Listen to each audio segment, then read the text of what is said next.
let's briefly just examine the state of the Arabian Peninsula before the Prophet was born. Arabia was this isolated region, primarily because of its geography. It's a desert. There is no permanent river there.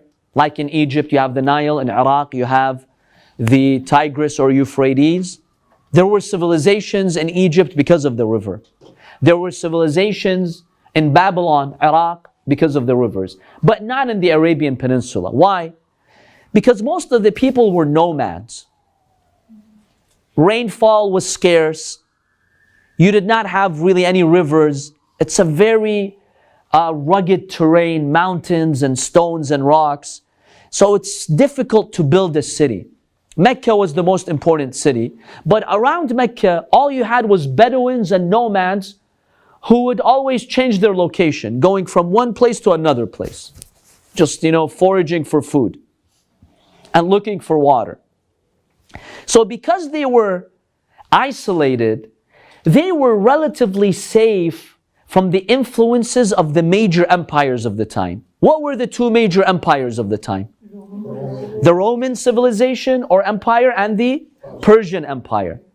The Persian and the Roman empires, they're like these Arabs in their backward societies in the desert. There's no civilization there, no big cities. We don't care about them. We're not interested in them. And hence the Arabs were largely isolated. They were not even influenced by their beliefs. They had their own pagan practices, and the Persians were not interested in spreading their religion there. The Romans were not interested in them. Nobody was interested in them.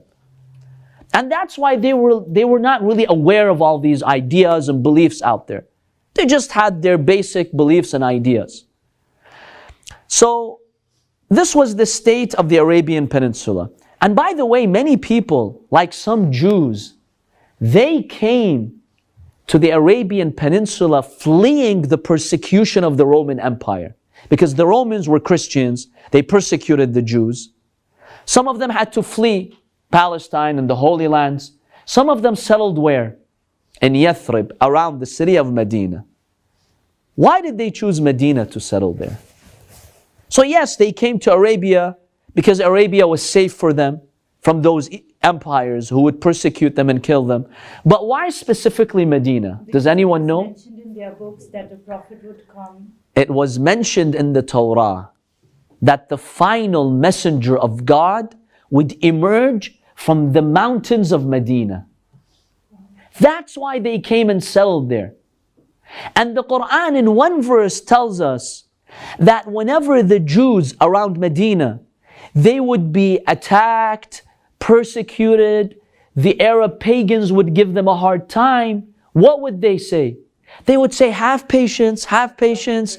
The Prophet will come, we're waiting for him, and we'll gain victory. That gave them patience. That's why the Quran says they knew the messenger like they knew their own fathers. Because all the descriptions of the Prophet were mentioned in the Torah. Their own sons, Abna'ahum, or their fathers. Their sons or their fathers. They knew the Prophet very well. But what happened? When the Prophet came to Medina, as we shall see in the Prophet's life, for two reasons they rejected him. Number one, they thought that the final messenger of God would be from their lineage, from the lineage of Prophet Ishaq. He would be from that line. Once they realized he's an Arab from the line of Ismail, they're like, no, we're not going to follow him. That's number one. Number two, the Jews, they were influential in Medina. The economy was in their hands. They were prominent. When the Prophet came to Medina and people started surrounding the Prophet and he became important, he took the spotlight from them and the spotlight became on him. They didn't like that either. So for these two primary reasons, they started fighting the Prophet and they rejected his message, except a few who embraced the religion of Islam.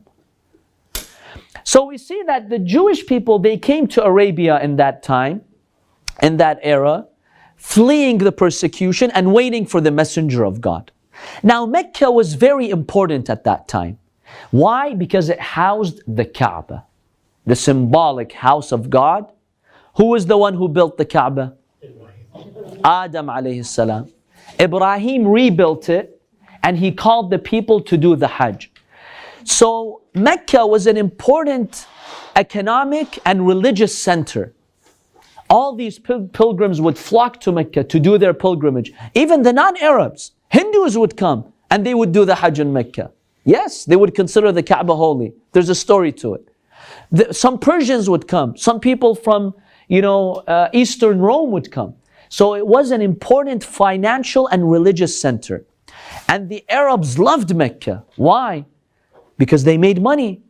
It gave them prestige. It gave them religious prominence. So then I have a question. As people would do pilgrimage before Islam, there wasn't Hajj like we have it now. Some would hold those statues and hold their idols. What about for the people that were from the people that were living there? Was this for everybody who did this? Was this like a common practice? So the Hajj in Arabia was a common practice, that nearly all Arab tribes would come to the Hajj and they would do the Hajj. Each tribe in their own way, of course. But they had adulterated the Hajj. They had changed it, corrupted it. They would, come seek the blessings of their idols. Some of their women would come naked going around the Kaaba. So each tribe had their own rituals.